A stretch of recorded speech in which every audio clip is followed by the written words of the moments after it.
Yo, peace, salute. Hey, man, I'm coming on because I got a message for my dear brother, Dr. Kelly Richardson.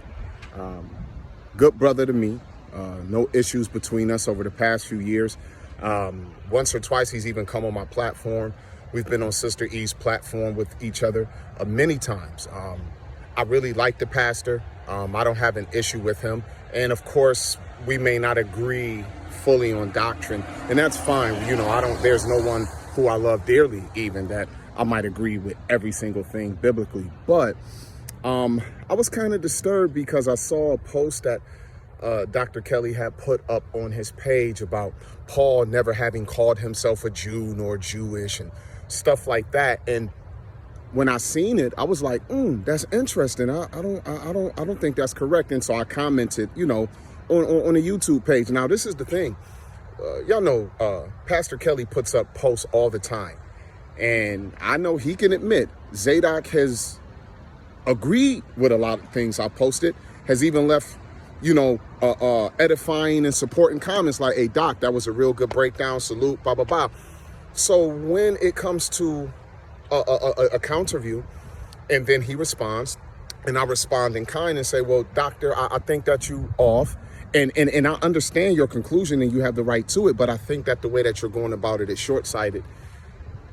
I come to find out he actually erased my comments and then even changed up and kind of edited the original post. Now, I'm saying this in this manner, and it was crazy as I probably wouldn't have known it if some people didn't kind of comment on it out there, other people. And I'm like, what happened?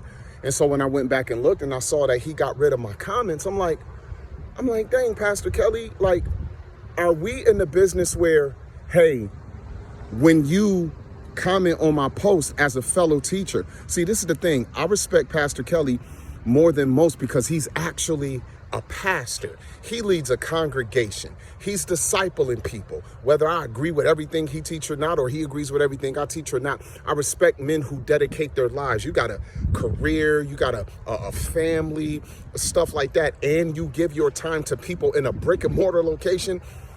I'm always going to give that credence when a lot of other people who run their mouths on these platforms, they're internet teachers. And, you don't know what they look like half the time and all of that. We know what Pastor Kelly is. He's reachable. You even had clowns like Vocab Malone pop up in front of his church and stuff like that.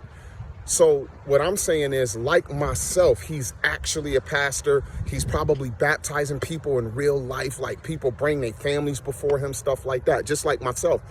So I would think that he would probably be more into saying, Zadok, I don't agree. I saw your comments. Let us not go back and forth. Let's actually talk about it. But when I found out that he erased my comments and then changed up the post a bit, I was a little disappointed. So Pastor Kelly, if you see this, man, I'm gonna tell you this. I'm speaking for me. However somebody else feels, I don't really care about that. Sir, I respect you. I got love for you. And I actually want to call you to the mat, sir. I would like to actually schedule an opportunity, if you're willing, for you and I to sit down live. We could go on a neutral platform, or you can invite me to your platform. And I would love to talk about it because I think that it's so easy for us to do things like this. And then people get the impression that we don't like each other and this, that, and the third. And because of the way you went about it, you left a taste out there in some people's mouth, because it's people who take you seriously who also take me seriously.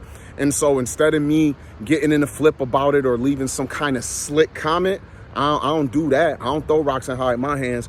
I'm coming straight up and saying, sir, I would like to call you to the table and we sit down and discuss it live, because I believe that you would see the wisdom in what I left as a comment on your page, even though I understood where you were going with your comment, but I just didn't think it was fully honest with the tons of lexical data and then the history of the Israelite people as well. We don't get to pick and choose the terms that we think fit and then try to, in a sense, almost make it seem like there isn't a whole history of the people who actually lived in the land referring to themselves as Jews. Paul included. So, hey, man, if you want to do that, let me know. You know what I mean? It's your boy, Cream Corn. I'm running things.